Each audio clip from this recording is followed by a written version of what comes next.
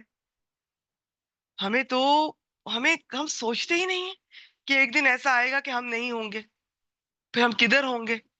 اور جدھر ہوں گے اس سے پہلے جب یہاں سے شفٹ ہو رہے ہوں گے، جب انتقال ہو رہا ہوگا ہمارا، تو اس وقت کیا ہوگا؟ کیسے فرشتے آئیں گے ہمیں لینے؟ کیا صورتحال ہوگی؟ کیا سلوک کیا جائے گا ہمارا؟ اور اس سے بھی پہلے کیا ہمیں پتہ نہیں کلمہ نصیب ہوتا ہے کہ نہیں، ایمان کی حالت میں موت آتی ہے کہ نہیں؟ اچھا، پھر جب انتقال ہو جاتا ہے پھر روح کدھر جائے گی؟ کدھر ہوں گے؟ کیا حالات و واقعات ہوں گے؟ غور کیا کریں. یہ بہت فکر کرنے والی بات ہے، انسان کے رونگٹے کھڑے کر دینے والی بات ہے. خوف آئے گا پھر آپ کو. میں نہیں کہتی کہ سارا دن ہی خوف میں مبتلا رہیں، لیکن ایسا خوف ایک بار تو ضرور محسوس کریں کہ جو آپ کو بدل دے، جو اس طرح بدلے کہ آپ کی زندگی میں اللہ تعالیٰ ہی آپ کی پرائیورٹی ہو، اور موت یاد رہے آپ کو کہ ایک دن ایسا آئے گا کہ میں نے مرنا ہے. اور موت اچھی ہو، ایمان پر ہو، اور اللہ تعالیٰ اس وقت راضی ہو، اور پھر قبر کے عذاب سے اللہ تعالیٰ بچائے. یہ سارے مرحلے جن کا ہمیں پتہ بھی نہیں ہے، پورا علم بھی نہیں ہے، وہ سب میں اللہ تعالیٰ ہماری مدد فرمائے، کامیاب کرے. اب یہ دل تو اس کا بھی چاہا کہ وہاں نہ مرے، لیکن ایسا نہیں ہوا. تو میں یہ نہیں کہتی کہ وہ ایسا تھا تو ایسا ہی ہونا تھا، ایسا ہی ہونا چاہیے تھا. اپنا تو ہمیں پتہ نہیں ہمارے ساتھ کیا ہونا ہے. اللہ تعالیٰ ہم سب پہ رحم فرمائے، ایمان کی حالت میں موت دے. اچھا جی، ادھر یہ جو اربد تھا اس کے اونٹ پر اللہ تعالیٰ نے بجلی بھیج دی. یہ آپ صلی اللہ علیہ وسلم کی دعا کا فوراً انسٹنٹ ریزلٹ آپ دیکھ لیں. تو دعا پہ یقین ہو تو سب کی اسی طرح قبول ہوتی ہے. کبھی مایوس نہ ہوا کریں کہ ہمارے گھر کے حالات ایسے ہیں، اس طرح بگڑ گئے ہیں کہ اب تو سب ختم ہو جائے گا. اللہ تعالیٰ کے اختیار میں سب کچھ کر سکتے ہیں وہ. تو اونٹ اور وہ دونوں جل مرے. اس بارے میں اللہ تعالیٰ نے پھر آیت نازل فرمائی، سورہ رعد کی آیت مبارکہ. ترجمہ بتاتی ہوں. وہ بجلی بھیجتا ہے، بس اس کو جس پر چاہتا ہے گراتا ہے، اور وہ لوگ اللہ کے بارے میں جھگڑ رہے ہیں حالانکہ وہ سخت پکڑنے والا ہے. اچھا، یہ سیرہ میں زیادہ تر تو ان کے واقعات جو ہے یہ بتاتے ہیں کہ یہ واقعہ بیک گراؤنڈ ہے اس آیت مبارکہ کی. اور ویسے جب ہم تفاسیر پڑھتے ہیں اس میں ایک سے زیادہ رائے بھی ہو سکتی ہے. جیسے آج ہی میں ایک جو آیت مبارکہ آج قرآن ڈیلی میں تھی، صفا اور مروہ سے ریلیٹڈ، تو اس کی جو بیک گراؤنڈ ہے وہ کئی واقعات تھے. بعض نے کہا جی کہ یہ صفا اور مروہ پہ جو چونکہ اس میں وہاں انہوں نے مشرکین نے بت رکھ دیے تھے اور اس میں بہت ساری شرکیہ رسومات ایڈ کر دی تھی، تو جو مسلمان ہو گئے اب انہیں ہو رہا تھا کہ پتہ نہیں اب یہ صفا مروہ یہ جو ہم صحیح کرتے ہیں یہ اب کرنا ٹھیک بھی ہے کہ نہیں. تو اس پہ وہ آیت اتری کہ یہ تو ظاہر ابراہیم علیہ السلام کے دور سے چلا آ رہا ہے، تو کوئی گناہ نہیں، کرنا ہے، کرنی چاہیے. ٹھیک ہے. تو اس طرح سے، اور اسی کے بارے میں کچھ اور واقعات بھی تھے جی کہ یہ واقعہ ہوا تو یہ آیت. تو یہ تفاسیر کے اپنی ایک دنیا ہے، اپنا انداز ہے. یہ سیرہ والے اپنی جگہ یہ بالکل ٹھیک ہے. ان دونوں کا قصہ انہی کے قبیلے، اب یہ کیسے پتا چلا ہے، ہم تک کیسے پہنچا ہے؟ انہی کے قبیلے یعنی کہ بنو عامر کے ایک صحابی جو بعد میں ان کے مسلمان ہو گئے تھے، حضرت موئلہ بن جمیل. کبھی آپ نے سنا ہے صحابی کا نام؟ دیکھیں ابھی مختصر سا ان کے بارے میں دیکھ لیتے ہیں. انہوں نے روایت کیا ہے، یہ بھی نبی اکرم صلی اللہ علیہ وآلہ وسلم کے پاس آئے تھے اور مسلمان ہو گئے تھے. ان کی عمر اس وقت 20 سال تھی. انہوں نے بیعت کی. آپ کا دہنا ہاتھ چھوا اور اپنے اونٹ نبی اکرم صلی اللہ علیہ وسلم کی خدمت میں پیش کی. آپ نے اس میں سے 2 سالہ مادہ اونٹنی صدقے میں لے لی، اپنے لیے نہیں، آپ صدقہ نہیں لیتے تھے، ٹھیک ہے، باقیوں مسلمانوں کے لیے. اس کے بعد وہ حضرت ابو ہریرہ رضی اللہ تعالیٰ عنہ کے ساتھ رہے، اور کہا جاتا ہے کہ اسلام کی حالت میں 100 سال زندہ رہے. اور ان کی جو فصاحت تھی، ان کی زبان بہت فصیح تھی. ایک تو عربی، اور یہ بعض لوگوں پہ اللہ کا زیادہ فضل ہوتا ہے، انہیں 2 زبان والا بھی کہا جاتا تھا. بنو حنیفہ کا وفد یہ 9 ہجری میں آیا. یہ ذرا خاص ہے، اس میں وہ مسلمہ کذاب سمیت 17 افراد تھے. یہ لوگ پہلے ایک انصاری کے گھر اترے، پھر خدمت نبوی میں صلی اللہ علیہ وآلہ وسلم میں حاضر ہو کر مسلمان ہو گئے. البتہ مسلمہ کذاب کے متعلق کہا جاتا ہے کہ وہ بھی مسلمان ہو گیا، یا کہا جاتا ہے کہ وہ پیچھے رہ گیا اور خدمت نبوی میں حاضر ہی نہ ہوا تھا. اور کیا کہتا تھا؟ اگر محمد صلی اللہ علیہ وآلہ وسلم نے اپنے بعد کاروبار حکومت مجھے سونپنا طے کر دیا تو میں ان کی پیروی کروں گا.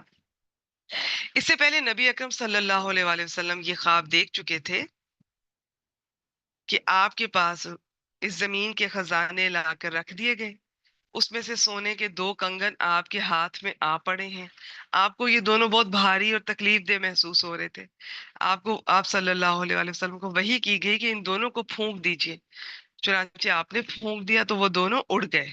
اس کی تعبیر آپ صلی اللہ علیہ وآلہ وسلم نے یہ فرمائی کہ آپ کے بعد 2 کذاب، کذب سے، جھوٹ سے، کذاب بہت زیادہ جھوٹ بولنے والا، اور اب یہ ہمارے ہاں تو اب اسی کو کہا جاتا ہے یہ جھوٹی نبوت کا دعویٰ اس طرح کرے، پرلے درجے کے جھوٹے نمودار ہوں گے.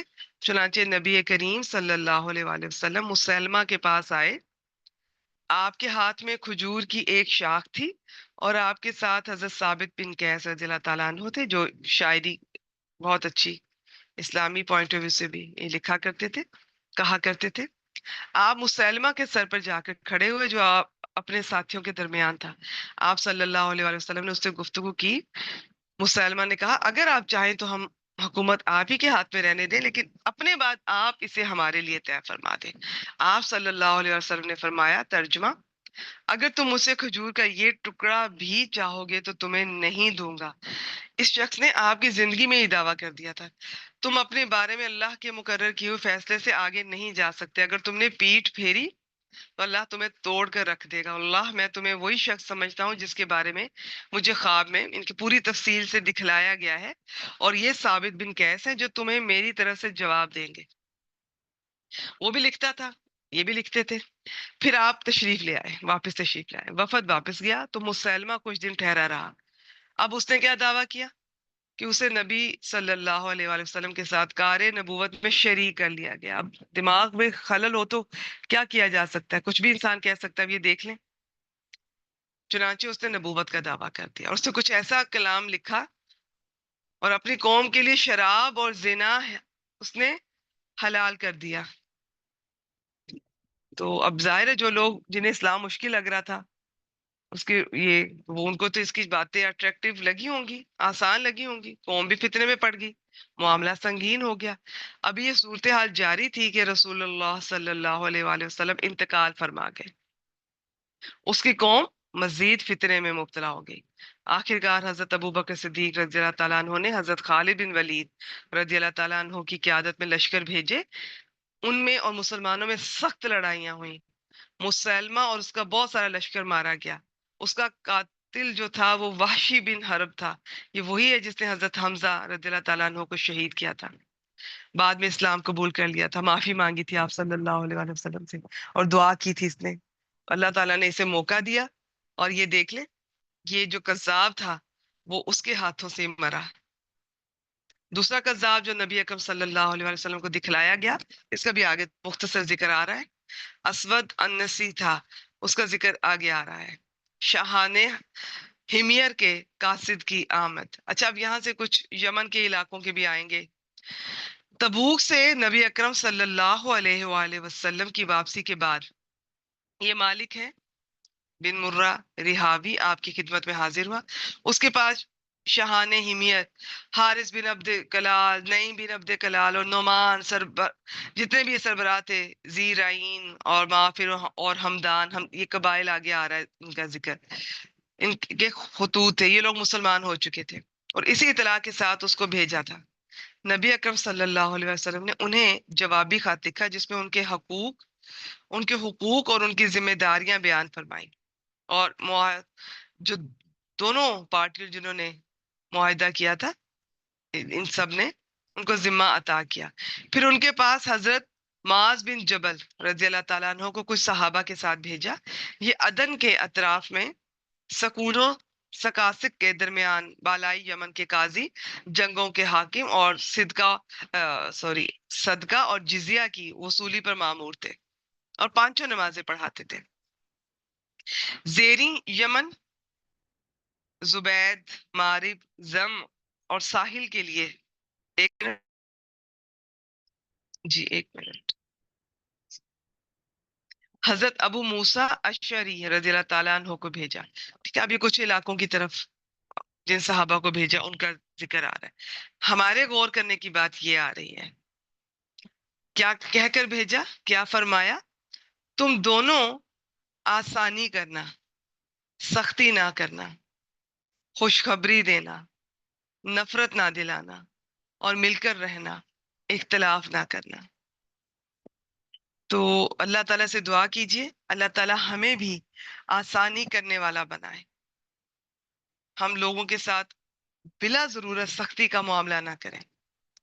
آپ کو ہو سکتا ہے آپ میں سے بعض بہنوں کو اس چیز کا شکایت ہو کہ ہماری طبیعت نرم ہے، نرم طبیعت اور زبان ہے، لیکن جس کی وجہ سے لوگ تکلیف دیتے ہیں، زیادتیاں کرتے ہیں۔ اپنی طبیعت کی اور زبان کی نرمی پر کبھی افسوس نہ کیجیے گا۔ یہ نبی اکرم صلی اللہ علیہ وآلہ وسلم کی آپ کہہ لیں کہ وہ صفت ہے جو انہیں بھی عطا کی گئی، اور یہ وہ کوالٹی ہے جو اللہ تعالیٰ کو اتنی پسند ہے۔ ایک حدیث مبارکہ کا مفہوم ہے کہ یہ جو نرمی ہے نا، یہ شخصیت کو خوبصورت بنا دیتی ہے، اور جسے نرمی دے دی گئی اسے خیر، آپ بہت یوں سمجھ میں مفہوم بیان کر رہی ہوں، اسے خیر کثیر دے دی گئی۔ یہ بہت بڑی نعمت ہے۔ اگر آپ کی طبیعت میں سختی ہے، آپ کو رونا نہیں آتا ہے، کسی کی حالت دیکھ کر، اپنے غزہ کے مسلمان بھائیوں کو دیکھ کر، کسی کی تکلیف سن کر آپ کو تکلیف نہیں ہوتی ہے، طبیعت میں سختی ہے، آپ لوگوں سے بات کرتی ہیں تو سختی سے کرتی ہیں، معاملہ کرتی ہیں تو سختی سے کرتی ہیں، کچھ بھی کہہ جاتی ہیں، کچھ بھی کر جاتی ہیں، سوچتی نہیں ہیں، گھر والوں سے بھی سختی سے بات، بچوں سے بھی، اور سب سے بڑھ کر شوہر سے، تو آپ کو بہت زیادہ دعا کرنے کی ضرورت ہے اور خود پر محنت کیجئے، انشاءاللہ تعالی بدلاؤ آتا ہے۔ باقی قرآن مجید اور سیرہ حدیث مبارکہ ان سے جڑے رہیں، دعا کرتے رہیں، آپ کی طبیعت میں بہت بدلاؤ آئے گا۔ خوشخبری دینے والے دعا کیا کریں کہ اللہ تعالیٰ ہمیں ہمیشہ یہ خوشخبریاں دینے والا بنائے۔ یہ نفرتوں کی باتیں نہ کیا کریں۔ جب بھی دو پارٹیوں میں آپ کو لگے کہ کوئی اختلاف ہو رہا ہے تو دونوں سے الگ الگ چائے مل کے دونوں کو ان کی اچھی پازیٹیو باتیں بتایا کریں۔ خود اپنے دل میں کسی کے لیے کوئی برا خیال آئے، بدگمانی آئے، تو آپ یہ اس کی کبھی کوئی اچھی بات، اچھا کام سوچ لیا کریں۔ یہ شیطان کی طرف سے ہوتا ہے، وہ آپ کو غصہ دلاتا ہے، نفرت دلاتا ہے، وہ آپ کو بیٹھے بیٹھے اچانک سے کئی دہائیاں پہلے کی بات یاد دلا دے گا۔ ہمیں لگتا ہے کہ میری یادداشت بہت ایسی ہے کہ مجھے یاد آ جاتا ہے، یاد رہنا اور بات ہے، یہ جو اچانک سے یاد، یہ بعض دفعہ شیطان کی طرف سے بھی ہوتا ہے، یاد رکھیے۔ وہ آپ کو پرانی باتیں، اس نے تمہیں یہ کہا تھا، اس نے تمہارے خلاف یہ کیا تھا، تمہیں یہ تکلیف پہنچی تھی، جب تمہیں ضرورت تھی یہ کام نہیں آیا، کچھ بھی آپ کو کہہ سکتا ہے۔ ان باتوں کو اگنور کیا کریں، تعوذ پڑھا کریں، اللہ تعالیٰ سے مدد مانگا کریں۔ تو نہ کسی کے لیے بدگمانی کیا کریں، نہ نفرت کیا کریں، نہ ہی دو پارٹیاں ان کو جا جا کے اگر کوئی آپ کے پاس آ کے کہہ بھی رہا ہے، چاہے وہ میاں بیوی ہیں، دوست ہیں، رشتہ دار ہیں، آپ دونوں کو اچھی باتیں بتایا کریں کہ مجھے ان کی یہ اچھائی ہے، اور وہ آپ کے بارے میں تو یہ کہا کرتے تھے، ہم تو یہ سنا کرتے تھے۔ تو دوستی کرانے والے، صلح کرانے والے بنا کریں، اللہ تعالیٰ کو بہت پسند ہے ایسے لوگ، اور مل کر رہیں، اختلاف نہ کریں۔ بس اتنی سی بات ہے۔ اگر